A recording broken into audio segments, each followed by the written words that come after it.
The files were still reloading, slow as hell, so I opened Google Earth. Been using it a lot for work. Getting a top-down view helps before I send in the heavy machines. Cuts costs on drone shots until the final pitch. I poked at a project for a bit, but hit a wall without the client's input. Still no progress on the backups. I got bored and typed in my own address. Been thinking about putting in a pool. Now that the kids were older, I figured, why not? Zoomed in on the house, and that's when it got weird. There was a red car in the driveway, one I didn't recognize. I tried to keep up with Brittany's circle, but I didn't think much of it at first. The photo was from winter. Light snow on the roof, and the new garage I built over Christmas was there, so the image was maybe 4 months old. I'm not a car guy, just knew it was red. Checked the restore bar, still crawling. Whatever, I muttered. I flipped back to the satellite pic and stared at it. The sun angle wasn't helping me guess the time it was taken. Clicked Street View out of boredom. Knew it probably wouldn't match, but I had time to kill. That view was newer. Trees blooming, bright day, the red car was gone, but Brittany was there. Front door, hugging some guy and kissing him, not a quick peck, not a friend hug. This was deep. I froze, my chest got tight. My wife? Kissing another man? I clenched my fists, took a deep breath. I had to chill, think straight. No punching walls, no dumb moves. I printed the image a few times, needed a hard copy. Studied the guy. His face wasn't clear, camera angle was trash, but something about him rang a bell. I fought the urge to scream. This wasn't the time for rage. I had to think, figure it out. Who was he? What the hell was going on? We were going to talk. That was coming. No dodging that. But I needed more. Proof. Answers. I'd read stories. Guys setting up cameras, hiding mics, hiring PIs. All that was on the table. I'm no tech wizard, but I could set up surveillance easy. A private investigator was pricey, but doable. I could even follow her myself. Work was flexible. Still, what was my endgame? Divorce, revenge, or just the truth? I looked at the photo again. Couldn't shove the anger back down.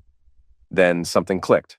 The guy looked like Britt's old college flame, Ben Clausen. Yeah, that was his name. Big football star back in the day. Took state to their first title in, forever. I ditched the backup files and hit the web. 30 minutes later, I had the goods. Google is wild, photos, bios, work history, all public. Turns out Ben tried to go pro. Knee injury ended that dream. He bounced around Denver, Cali, then came back home 2 years ago, opened a real estate office, looked like he was eliminating it. Clean cut, confident, the whole trust me vibe. He was married too, had a kid, boy looked just like him. His wife, Angela Clausen, nee Miller, was 37. Soft curls, green eyes, smile dimples. Not skinny like Britt, but not big either, just normal. Angela was an accountant, worked in his office, figures, I thought. Always working together, always knowing each other's schedules. Makes cheating easy. Hiding it, even easier. A dark thought slid in. I checked my watch. 10:33 a.m., pulled out the phone book, found the number for Benny Boy's office, and called. Clausen, real estate, how can I help you? A woman said. Her voice was smooth, kind of raspy. Yeah, can I talk to Ben Clausen? I asked, keeping it even. Sorry, she said. He's out showing a place. Should be back in an hour or so. Want to leave your number? Nah, I said. I'll call back, thanks. I hung up and dropped the phone in my vest pocket. That gave me time to think. I didn't know for sure if Britt was cheating, but she kissed the guy. Hugged him, that counted. And the dude in the photo looked a lot like Ben, her ex. Too much of a match to be chance. I grabbed the printout and headed out, locked up, jumped in the truck. As I backed out, I spotted a little toy car on the bench. My son must have left it. That stopped me for a second. Whatever's going on, it ain't just about me and Britt. I've got kids in this. They didn't ask for any of it. I let out a breath, then pulled into the street. Clausen's office was downtown, top floor of one of those new glass buildings. My crew had worked on it. I saw some of them out front, gave a quick wave to the foreman. He looked confused when I walked past instead of stopping. Inside, it was all glass and clean lines. I didn't fit in. Muddy boots, tight t-shirt, vest, big dude. People stared. I didn't care. The elevator took me to the 5th floor. Doors opened. I walked into the Clausen office. A woman stood up behind the desk. Had to be Angela. Same face from the pictures online, but she looked better in person. Slimmer, taller than Britt. When she came around the desk, the top of her head hit my chin. Hi, she said, offering a hand.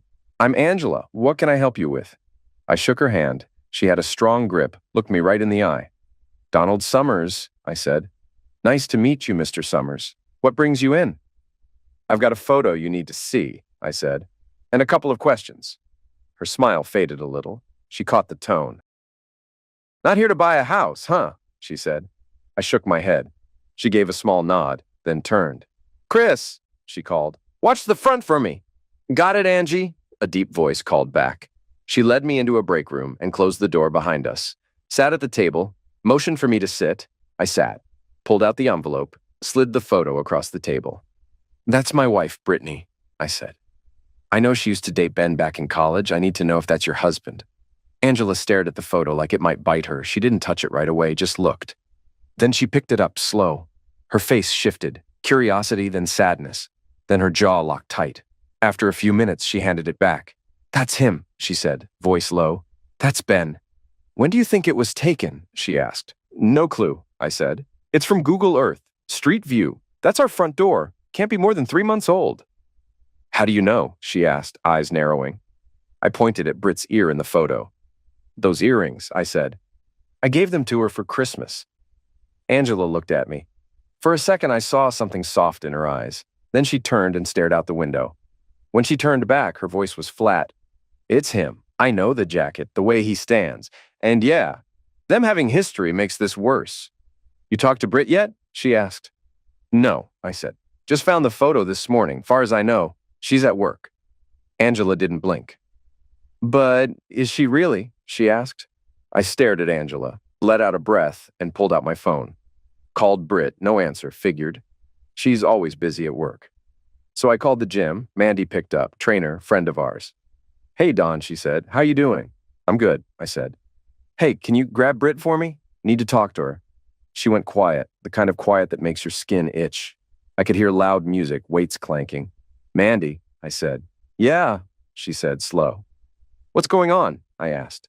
Why the pause? She left a little while ago, Mandy said. Said she was meeting you for lunch. That's so? I said, cold. How long ago? Like 10 minutes, she said. I could hear the nerves in her voice. She said Logan's. Thanks, Mandy, I said, and hung up. Angela raised an eyebrow. Well, hold up, I said. I opened the Find My Phone app. Britt always lost hers, so we kept tracking on. I told her to get a clip-on case. She never did. The map loaded. She's home, I said. Or at least her phone is. I saw her leave with it this morning. I looked at Angela. She ain't at the gym. She ain't with me. She's at the house. Angela's jaw tightened. She stood up so fast her chair scraped back. Chris, she said, storming out of the office. I'm going to lunch. If Ben shows up, you call me right away. Yes, ma'am, the guy at the desk said, eyes wide. Angela hit the elevator. I was right behind her. Her face was hard, voice low. You're coming with me, she said. He better have a damn good excuse. I already gave him one pass. He's done this before? I asked, then winced. Sorry, I was out of line. Don't worry about it, she said, with a sharp little smile. Yeah, back in Colorado, that's part of why we moved here. I let it go, for Robbie. Her tone softened when she said her son's name. But Robbie's older now, and I'm not in the mood to forgive this time. The car ride started quiet. Then she spoke, voice tight with disbelief. I can't believe your wife had the nerve to bring my man into your home. It's a risk, I said, but a small one. She knows my spring schedule. I'm buried in work, paperwork, taxes, contracts. She knows I'm stuck at the office, and even if I left, I'd call first. That gives her time to clean up. I shook my head. I'm stupid predictable. She could have been doing this for years, and I'd never know. Angela was quiet for a second, then said, There's almost always signs. I know, I said, but I didn't see any. Nothing felt off. She didn't get cold. Still acted the same. We still close. Still good with the kids. No nights out. No new makeup. Nothing. Angela looked out the window. No signs with Ben either. Not before. Not lately. Her voice cracked a bit, then silence. I kept my eyes on the road, hands tight on the wheel, turned onto my street. Angela sat up straighter. That's Ben's car, she said, sharp, hurt and pissed at once.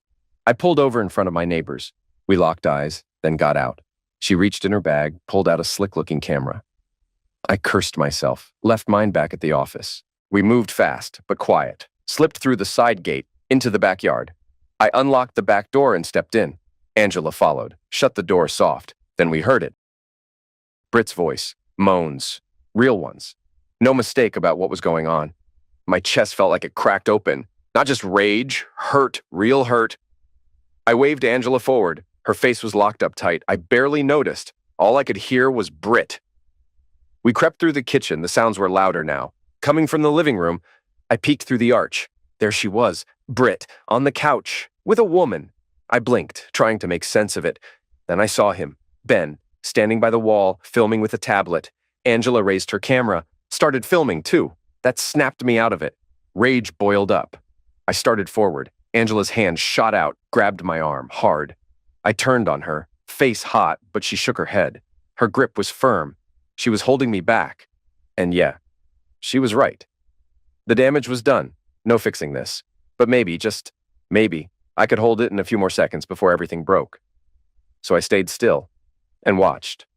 Next thing I knew, Benny Boy decided to throw himself into the damn mess like he had something to prove. My blood was already cooking, and when I saw his smug A face, it just snapped.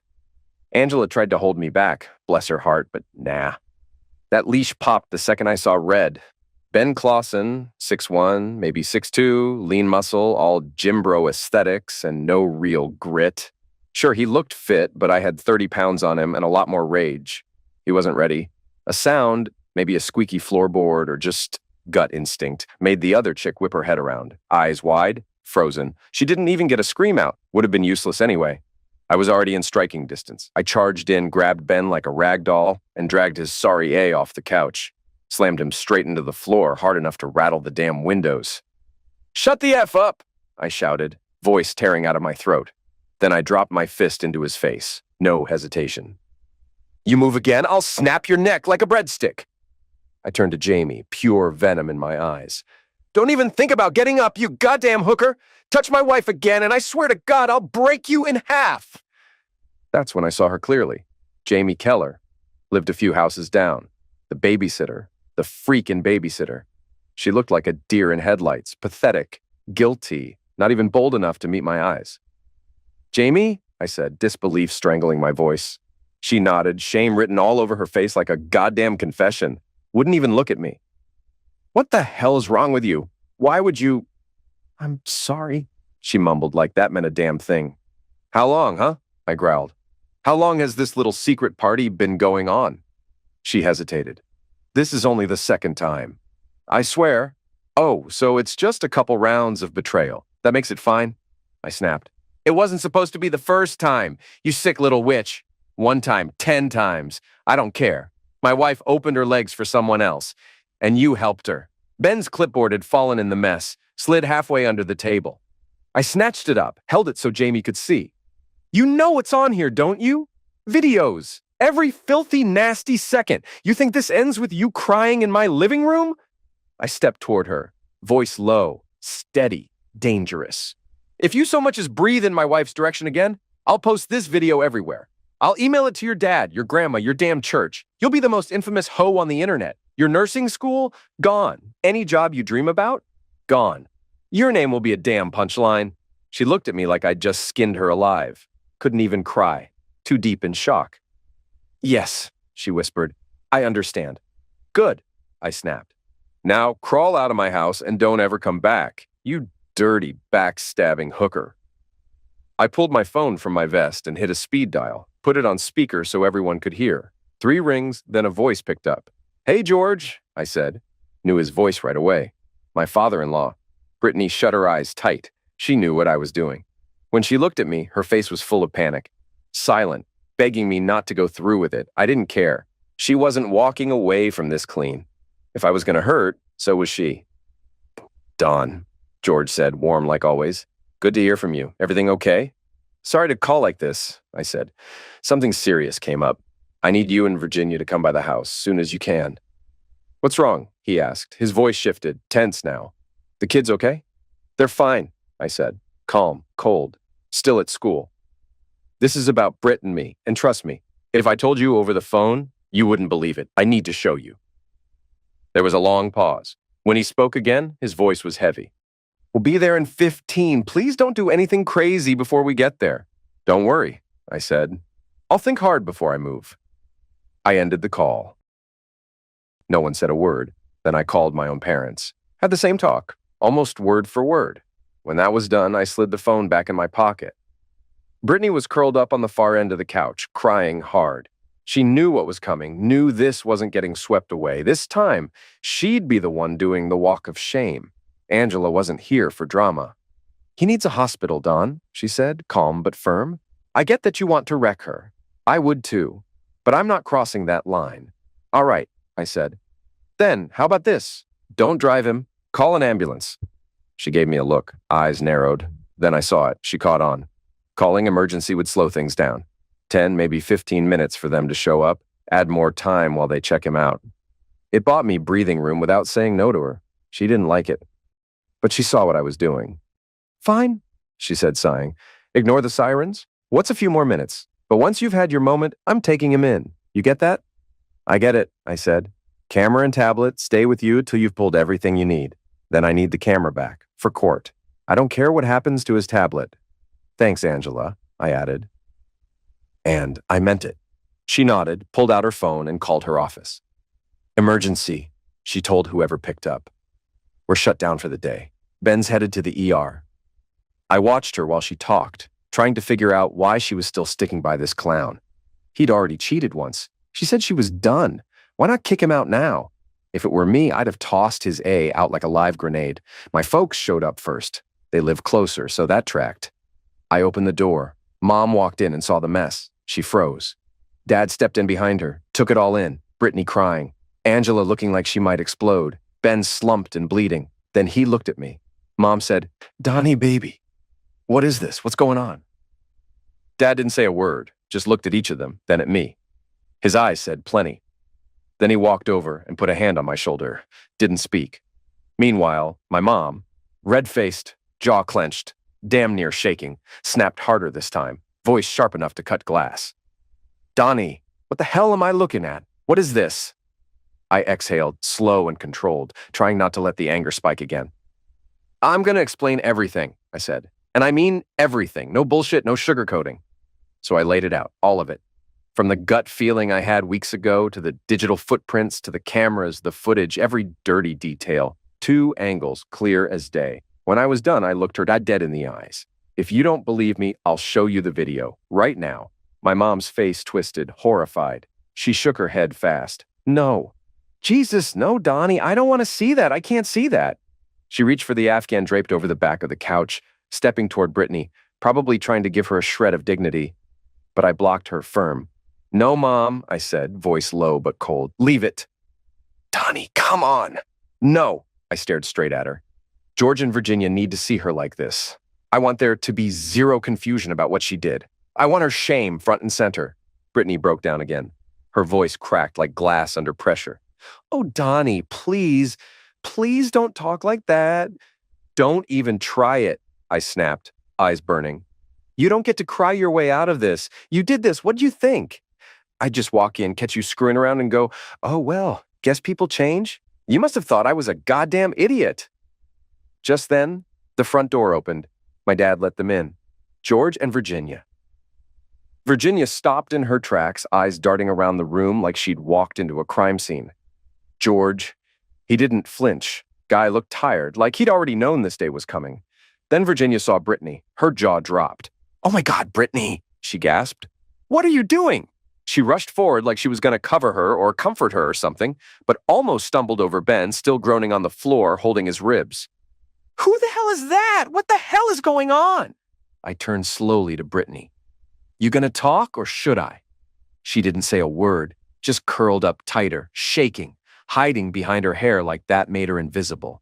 So I did it for her, calm, clipped, and surgical. I spelled out the whole betrayal like a coroner reading off a cause of death. The texts, the camera feeds, the footage. Everything I saw when I came home to the scene laid out like some twisted adult movie. Nobody said a damn word for a full minute, just that thick, dead air. Then Virginia broke the silence. This can't be right. Brittany wouldn't. I've got it all on video." I cut in. Not harsh, but not gentle either. Just factual. "You want to see it?" I walked over to Angela's setup and slid the SD card from the cam, headed for the TV. "No, Donnie," my mom said quickly, stepping toward me. Her voice was thin, cracking. "Don't, please." Showing it won't change anything. It'll just hurt people. I'm not doing this to hurt anyone, Mom.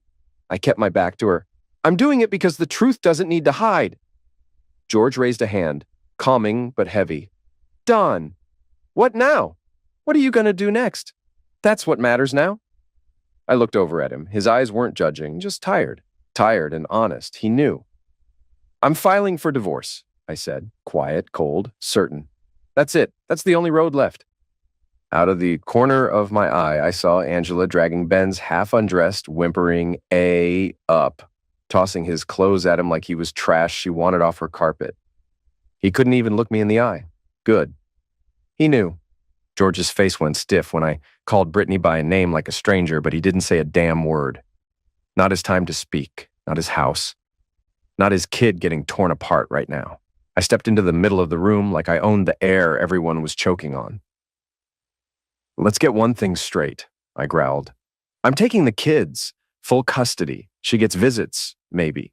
But they live with me. That's how this goes. Virginia flinched, started to open her mouth like she was going to play lawyer or savior or some dumb crap. I cut her off with a glare and a voice sharp enough to slice her tongue. This ain't a debate. I've got proof. I've got video. I got timestamps, GPS, text logs, the whole damn map of their betrayal. You want to test me in court? Go ahead. I'll bury her. I turned to Brittany, still sitting on the floor like the broken mess she is. You get what I'm saying? Her face, twisted in guilt, suddenly sparked up with fire. Don't talk to me like that. I'm still their mother. You don't get to take that from me. I took a step forward, eyes locked on hers like a barrel on a target. And I was your husband. I gave you everything, a home, a family, and you pissed all over it like it meant nothing. So don't come at me crying mother now. Boom. The room blew up, shouting, blaming. Brittany clawing at whatever scraps of defense she had left. Virginia flailing, throwing out excuses like they weren't soaked in bullshit. I stood there, not yelling, just burning, holding the line while the whole damn place crumbled around me. 2 hours of that hell. Then I looked at the clock. The kids will be home in 20 minutes, I muttered. Clean yourself up, put some clothes on, and get your story straight, because we're about to tell them why their whole damn world is about to snap in half. She wiped her face and spit fire back. No, you leave. I'll tell them you're the one breaking the family. I laughed, bitter and brutal. Work on your fairy tale, sweetheart. I'll be in the den, but don't take too long. If you stall, I will show them the truth. Every goddamn second of it. I walked off, back straight, chest heavy, sat down at the computer like I was loading artillery, slid the SD card in, ready to nuke the lies. Then, footsteps, fast. She came after me. Don, wait, she said, breath catching. You can't get full custody. You know how it works. They don't give dads. I cut her off without even turning around. They might make an exception when I walk in there and say, I don't want child support. I just want my son safe. Judges love that. Makes them feel like heroes. She blinked, froze, her whole damn world falling apart in her own home. You don't mean that, she whispered, voice cracking. You wouldn't do that to me. You love me. I turned in my chair, slowly, looked at her like she was a ghost. Do I? She opened her mouth to plead, to beg, but I cut her off with a hand raised. I don't even know who you are anymore. You think I'd love this version of you? The one who screws behind my back in my own house? You're lucky I don't drag this through every courtroom in the state just to watch you lose in slow motion. She started crying again, harder now. She dropped to her knees like the weight finally hit her chest. You really hate me that much? She whispered, barely able to get it out. I stared at her like I was reading her last rites. Right now, I don't hate you. I don't feel anything. That's worse. And if you don't play ball during this divorce, I will make sure the word Brittany gets laughed out of every interview, every job, every chance you ever think you deserve. You'll be lucky if you can pick gum off sidewalks for a living. She sobbed, choked on her own guilt, and I leaned in one last time. How long's it been, huh? How many times did you lie to my face and then climb into bed with me like nothing happened? She shook her head, tears pouring. I didn't care.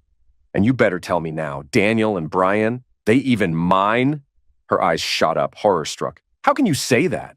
How can you cheat on me and expect trust? You broke everything. You took the truth and lit it on fire. I don't know what's real anymore. And that's on you.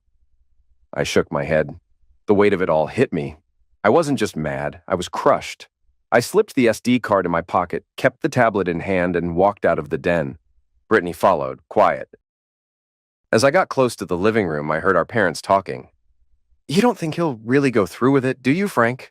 Virginia whispered. Not quiet enough. "It could ruin poor Brittany's life." My dad's voice cut sharp. "Virginia, I don't give a damn about her future. She wrecked my son. What she did was sick. All you care about is poor Brittany? What about Don? What about his heart?" I stepped into the room. Everyone turned. Virginia looked guilty. I shot her a cold look, but didn't say a word. She was Britt's mom. Of course she tried to defend her. Still, she tried again. "Don," she said, "I don't think it's fair to go for full custody. The kids need their mom." "Mrs. Carson," I said flat, "did I ask what you think? You can have your opinion, but if you back her, you deal with the fallout. I'm just shocked none of you seem to care what your daughter did. Anyway, you can leave now. And feel free to take her with you, though I doubt you will." They just stared. Then the whispering started. Rude. Bitter. Saying Brittany should take everything in court. Same tired nonsense.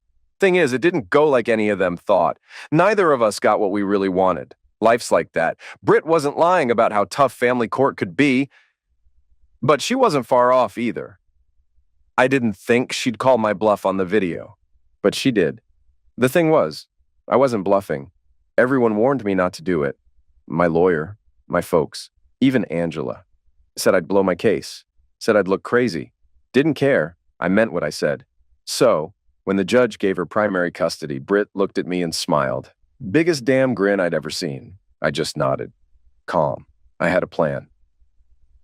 That night, I grabbed the tablet and went to a coffee shop. Used their Wi-Fi. Posted an edited clip of the footage on every site I could think of. Then I sent links to every relative of hers I could remember, from Ben's email. After that, I chucked the tablet into the river. Later, I used Ben's accounts to post the clips again. He never changed his passwords. 1 month later, Britt went viral for all the wrong reasons. She got fired from the gym, but the divorce was final by then, and she still had a job at the time the papers were signed. So I didn't owe her spousal support. She tried to come for my family's company. That backfired. She hadn't done her homework. I didn't own it. My dad did. I was just running it for him. My pay came from a trust he set up years ago. No joint accounts, no shared investments. I had proof of everything. That part stayed safe. The court hit me with $600 a month in child support. My lawyer couldn't block it, but he did stall it until we got the paternity tests back. I never doubted they were mine. I just wanted her to feel what it's like to be questioned. They were mine. Both of them.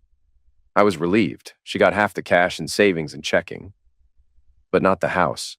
She couldn't afford it, not even before she lost her job. Somehow my lawyer got her to agree to sell. We split the money. She bought a small house near the school. I picked up a basic 3-bedroom in the same area. With child support, things were tight, but I made it work. Dad offered me a raise, but I turned it down. More money just meant higher payments. The kids, Danielle and Brian, liked the new spot. They didn't like the split. I got that. I tried to keep them busy. We hit the park, rode bikes, did hikes when the weather was good. If I had some extra cash, we'd hit the indoor pool. I did what I could. My own life, quiet. Britt had been great at the couple stuff. Losing that wasn't easy. But once the divorce was final, I started dating again. I didn't cheat. I didn't lie. No reason to live like a monk. I got plenty of attention. That wasn't the problem. Finding someone real, that was. The kids still talked about their mom a lot. I let them. They didn't know the full story. I wasn't planning to tell them. Not yet.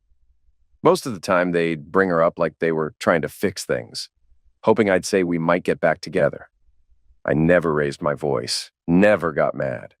Just told them the truth, soft and simple. That's not going to happen. About 6 months after the divorce, I ran into Mandy Thomas at the grocery store. She was by the freezer aisle, eyeing a tub of vanilla. "Hey, stranger," she said, flashing a grin. "Oh, hey, Mandy," I said, smiling back. "How you been?" "Not bad. You?" I shrugged. "Same old. Work, home, repeat. Got the kids this week, though. Looking forward to that." She laughed. "Already thinking about Christmas? It ain't even Halloween yet." We both laughed. She looked good. Fit, green eyes, blonde hair catching the light. What caught me off guard was how bold she was, checking me out like she didn't care who saw. Last I heard, she was dating someone, but then she said, "So," she asked, smirking a little, "you seeing anyone, Don?" Nothing serious, I said, shrugging. Just haven't clicked with anyone, you know? I know, she said, brushing her fingers along my arm. More than you think. She was a good bit taller than Britt, could look me straight in the eye without tilting her head. I liked that. I liked a lot of things about her. She gave a soft laugh. You like what you see? I do, I said, lowering my voice a bit. And I'd love to know if you've got plans tonight. She stepped closer. I don't. Then maybe, I said, wrapping an arm around her waist. You come over. I'll cook, and maybe we'll talk dessert. Being with Mandy gave me something I didn't know I'd lost, my confidence. She was sharp, easy to talk to, always present. Never tried to fix me. She was just there. She got along with the kids, too. Never pushed, just let them come to her. That meant a lot. By our third date, we made it official. I didn't regret it once. She filled the quiet parts in my life, the ones that had been echoing since the split. For the first time in a long while, I felt whole again. A few months in, I got a call I didn't expect. Hello? I answered. Hi, Donald. It's George Carson. George, I said, voice tight. What's going on? Once I looked up to the man, but after the divorce, that respect vanished. Me putting Brittany on blast online didn't help, sure, but I was pushed past the limit. He made his choices, too. We've got the kids, he said. Brittany's in the hospital. Virginia and I need to stay with her. Could you pick the kids up? Of course, I said. When? Long pause. He wanted me to ask what happened. I wasn't going to. You can come anytime, he said finally. But could they be back by 6? No problem, I said. Heading over now. He hesitated. You really don't care why she's in the hospital? No, I said. Unless it's contagious, is it? No, he said quietly. She's at the Catherine Center. That told me everything.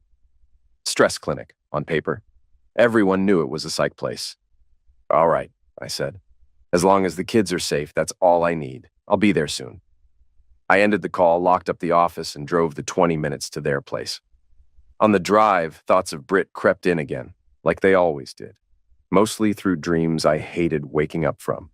I never asked her why she did it. Didn't care what her answer would have been. Didn't believe it would be true anyway. Money? Nah. We had plenty. Attention? Maybe. Bored?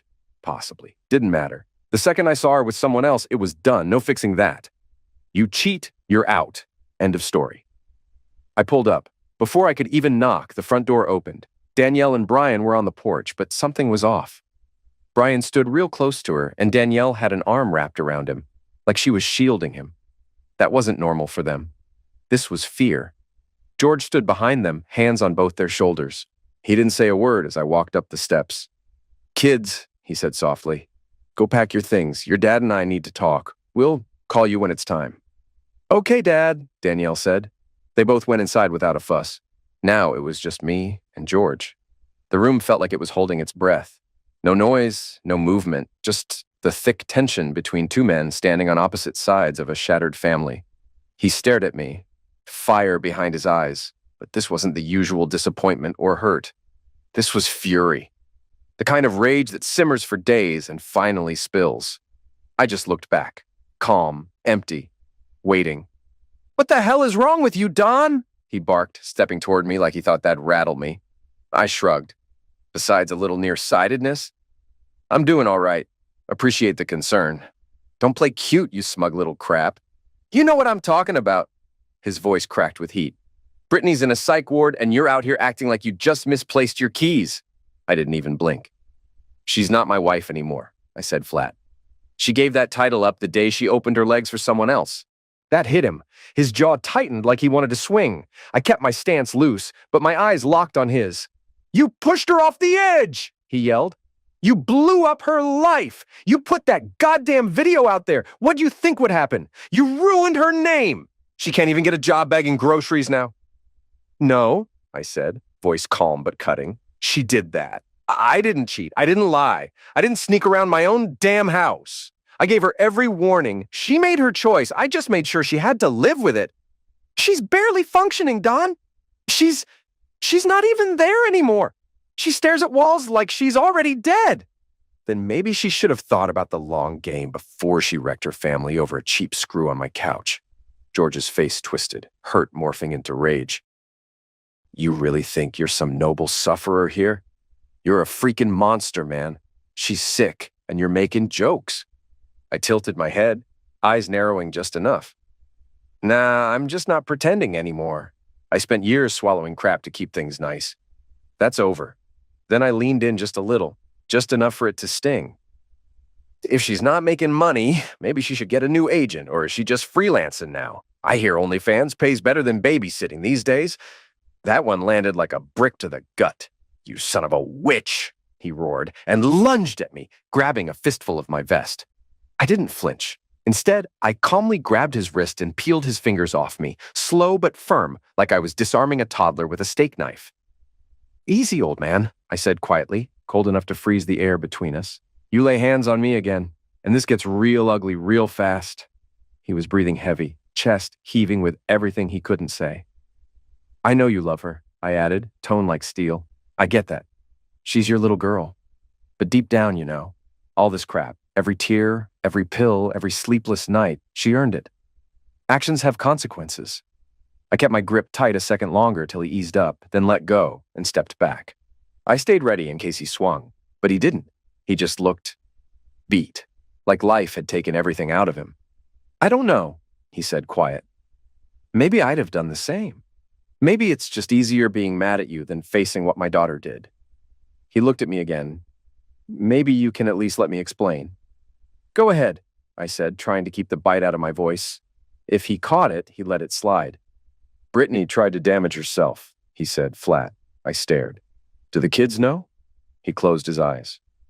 Yeah, Danielle found her. She took a whole bottle of sleeping pills. Out cold. Danielle called emergency. He paused, wiped his face with both hands, let out a long breath. His shoulders dropped. No matter what Britt did, her dad didn't deserve this. Just picturing my daughter walking in on that, it hit deep. Hard, but she stayed calm, called for help. I was proud of her. Damn proud. I made a note to tell her. How are they holding up? I asked, softer now. Not great, he said. Danielle's glued to Brian. He won't leave her side. She's staying strong for him, but you can tell it's heavy. I nodded. Thanks for telling me. I'll keep an eye on them. And I did. In the days after, I sat with both kids. We talked. I told Danielle how proud I was, how smart and brave she was. Her whole face lit up. A week later, Britt got out. The clinic said she was stable. Recovered. I didn't buy it. I'm no shrink, but pills and a few talks don't fix what drives someone to try ending it. Still, she pushed to go back to the old custody setup. I asked the kids. Danielle hesitated. Brian was hyped just thinking about seeing her. She's their mom, Mandy said one night, her voice soft. Unless you want to fight in court again, there's not much choice. I could argue she's unfit, I said. A self-destruction attempt ain't a sign of a safe home. You could, she said, calm, but her eyes were tight. But Brian wants to see her. Danielle will follow to protect him. You ready to drag them back into courtrooms? I sighed. No, I won't block her, but I'll be watching her every damn second. I didn't think you'd keep them from her, she said, quiet. I just don't know who she is anymore. She turned into someone I don't even know. Mandy leaned back on the couch, thoughtful. Then she smiled and touched my hand. Let's talk about something better, she said. I turned my hand, laced my fingers with hers. Actually, I said, I've got something in mind. Her smile grew. What's that? This was it. Mandy had been there for everything, through my chaos, the kids, the mess. She didn't flinch. She stayed. I pulled out a small velvet box from my pocket. Mandy, I love you. The kids love you. Being with you feels right. I want you in my life. Always. Will you marry me? Her eyes widened. Then her smile faded. Slowly, she closed the box and handed it back. Don, this is sweet, and it means a lot, she said. But marriage? I'm not sure I ever want that, I blinked. But if I'm a good dad, a good partner, if we click like this, why not? It's not you, she said, brushing a tear off my cheek I didn't even feel. It's me. I don't know if I ever want to be married. And if I do, it won't be with someone who already has kids and an ex tied to his life forever. That's just not what I see for myself. Her words hit me in the chest. I didn't cry, didn't scream, just sat there numb. We had fun, she said. Real fun. But for me, that's all it was. I didn't answer, just looked down at the ring box, then tossed it over my shoulder. Thanks for being straight, I said. And sorry I dragged you into my mess. She stood up, grabbed her coat and purse, and walked toward the door. I followed, opened it, she stepped out. She looked back, like maybe she wanted to say something else. She didn't. We stood there a moment. I leaned in, hoping for one last kiss, one goodbye. She turned her face. My lips hit her cheek. Wow, I thought. Not even one last kiss. That's when I knew. There was nothing left between us. I backed up, shut the door, and locked it. The weeks after Mandy left were rough. I'd been dumped before. Hell, my ex blew up our marriage, but this one hit different. Mandy was the first woman I let in after all that. First one where it wasn't just about looks or comfort. It felt real. The kids noticed right away. Danielle asked why Mandy wasn't around. Brian, straight up, asked why she said no to the ring. I told them the truth, or close enough. It wasn't about you, I said. She just didn't want to be with me anymore. Danielle gave me that look, 10 going on 30. She knew there was more, but she let it go. Time passed. Brian brought up their mom almost every day. He missed how things used to be, still hoped deep down that me and Britt might fix it. I didn't blame him, but I had to keep moving. Yeah, I dated. A few nights ended well, but after Mandy, I laid down rules. No games, no blurred lines. Most women weren't looking to build something with a guy carrying 2 kids, a messy past, and a shaky ex. Single moms got it, kinda. But soon as I said the word suicidal, the mood shifted. Some didn't want their kids near that kind of drama. Some just didn't want it for themselves. I got it. I didn't blame them. Still, it got lonely. I stayed in touch with Angela. She and Ben were officially done. She didn't keep the house. Too many bad memories. They sold it, split the cash, bought smaller places. She didn't ask for more than what was fair. Kept her cut of the business, skipped the full alimony she could have taken. Still worked there, but kept her distance from Ben. She was tougher than me. No way I could have worked in the same building as Britt. Angela never slammed me for posting the video. Would have been hypocritical, but she was pissed I went public. Said she thought I'd only use it in court. When she found out I blasted it online, her face said it all. Let down. Like she didn't think I'd actually go that far. We didn't hook up again. We knew better. But we stayed friends. She was there when I needed to vent. Her kid, Robbie, calls himself Robert now, was tight with Brian. Same class, always hanging out. One day, while the kids played, Angela found the old ring box. The one I used for Mandy. It was wedged under a cabinet. I never looked for it after she left. Didn't care. Could have sold it, but never did. Angela held it up, gave me that eyebrow. I sighed and sat down. Told her the story, the whole thing. She just shook her head. Sorry to hear that, Don. Don't be, I said. I clearly suck at picking women. First one cheated, second one bounced. Angela smirked. Join the club. I'm no better with men. We laughed, short and bitter. But she was holding back. I knew she was seeing someone. New guy, about a month in. No clue if it was serious, but I wouldn't be shocked if it turned into something. Think maybe the problem's me? I asked. Angela looked at me, dead honest. Maybe. You've still got stuff you haven't worked through. You never really asked Britt why she did it. That's still in your way. I didn't want to ask, I said. Maybe you should, she said. Might help. I scoffed. You really think talking to my ex is going to fix my love life? At this point, she said, raising an eyebrow. What have you got to lose? I let out a breath. Fair. That Sunday, I did something different. When I dropped the kids off at Britt's, I got out of the car. Danielle blinked. Brian looked nervous. I need to talk to your mom, I said. I'm not here to fight. Just talk, okay? They nodded. I walked up to the door, knocked, waited, knocked again. Then, finally, the door opened. Brittany stood in the doorway, still in that wrinkled diner uniform. Name tag crooked, apron stained. Day shift manager at the local dive. Tired eyes, same pretty face.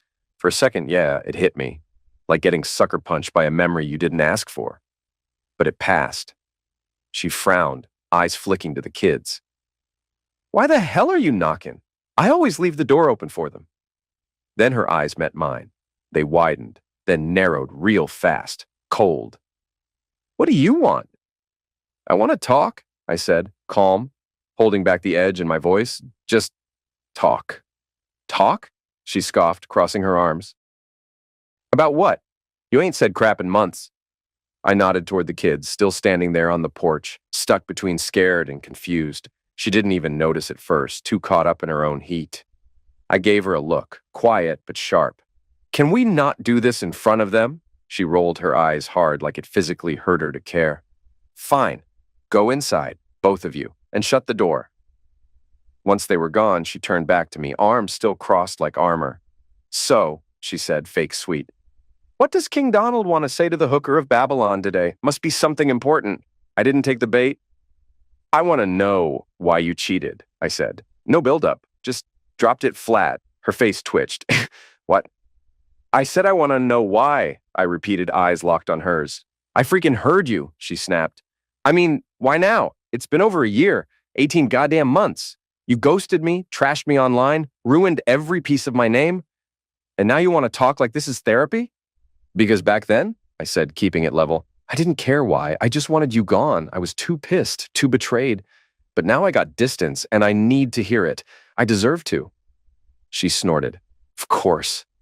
So it's all on me, huh? You're the one who started screwing around? I didn't cheat. I didn't even look at another woman. What we had? That crap mattered to me. I thought I could trust you. I paused.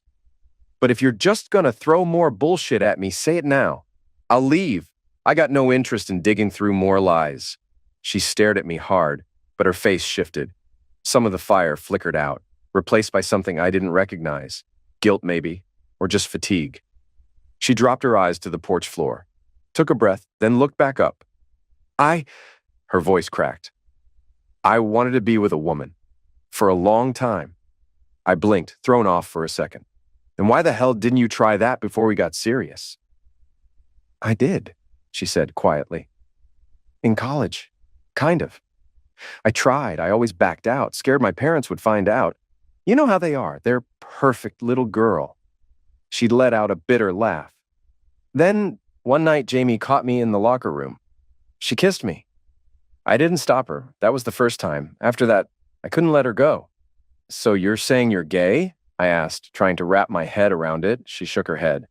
No, I'm bi. I've always known. I just never acted on it. Until Jamie. She hesitated. But that's not all. I knew what that meant. I knew you. One time was enough. You told me cheating was a line you don't cross, but once I crossed it, I knew I'd do it again, so I stopped pretending I wouldn't. I clenched my jaw. So, throwing away 11 years of marriage, our whole damn life was just inevitable? That it? It wasn't like that, she said. It wasn't easy. I wasn't just screwing around like I didn't care. What about Ben? I cut in, voice hardening. Was that easy? Was he part of the fantasy too? She exhaled like I'd punched her.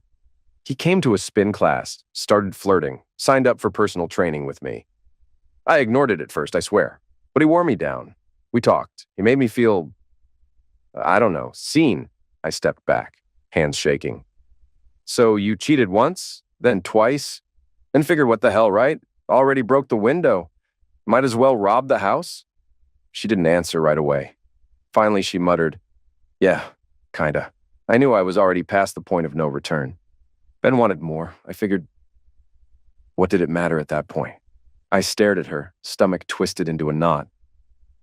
Angela said maybe if I understood the reason, I'd feel closure, that it'd help me move on. I shook my head. It doesn't. It just makes it worse. I wasn't enough for you. And instead of being honest, you went and got your fix behind my back like a coward. She looked at me with tired eyes. No fire this time, just a hollow sadness. It wasn't about you, Dawn, she whispered. It wasn't even about what we had. I was chasing something for me. I didn't stop to think about how much I'd wreck in the process. I didn't think about you until it was already over. Your mom told me you were weak, I said quietly, the words hitting hard. She nodded slowly. She's probably right.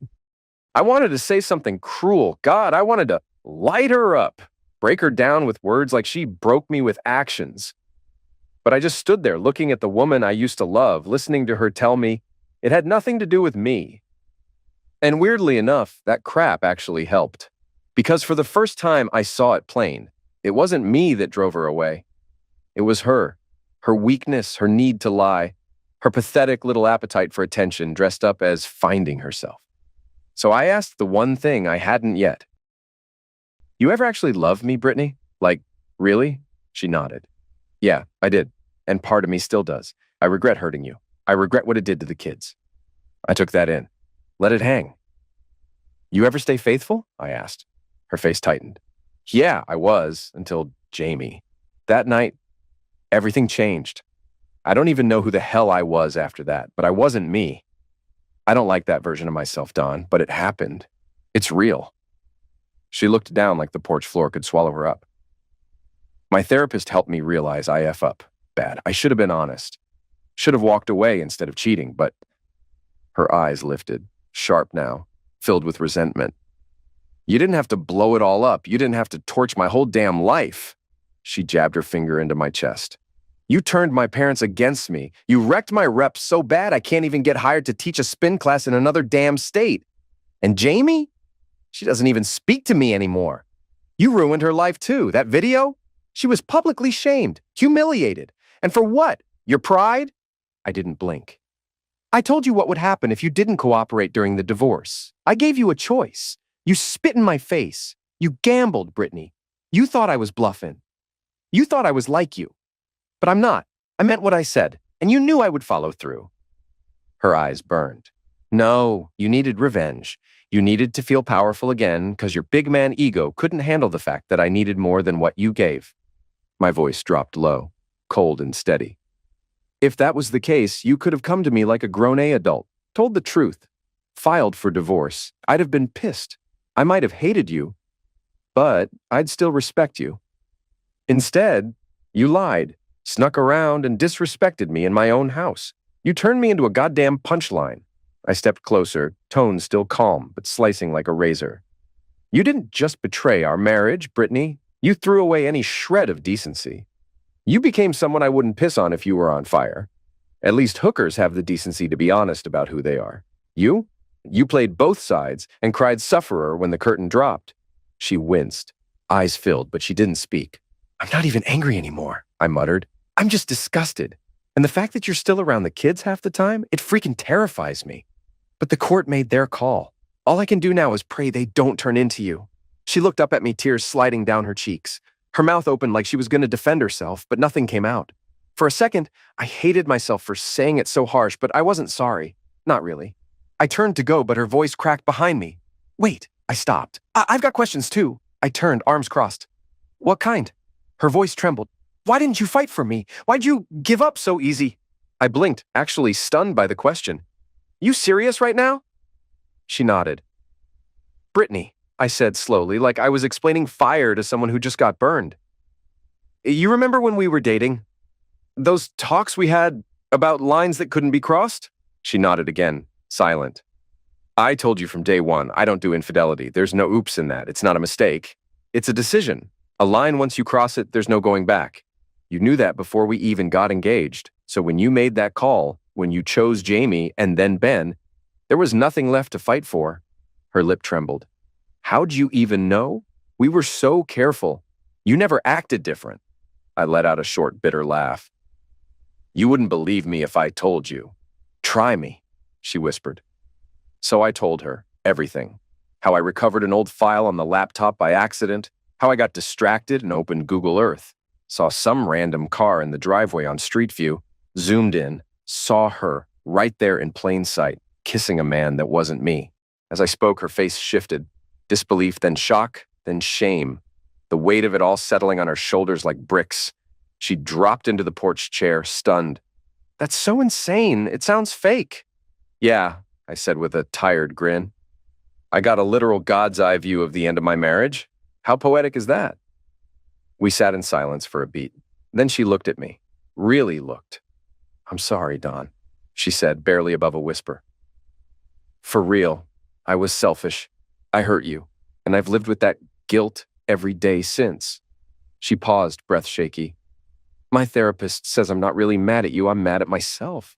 I lash out because I can't handle the truth. I told the kids, the divorce was my fault. I didn't give them the full story, but I didn't blame you. I nodded, finally letting some of the bitterness fall away. Thanks, I said. That actually means something, especially for their sake. I nodded once, turned, and walked away. And that was the last time we spoke face to face for a long time. Another year's rolled by. My love life? Still dead quiet. I went on a few dates, but nothing stuck. I didn't expect much, to be honest. People always say time heals. Maybe. It hadn't fixed everything, but the sharp edge was gone. I wasn't bitter anymore. Just tired. Most days I kept my focus on the kids, and that's it. That's the story. I'm 45 now. Still single,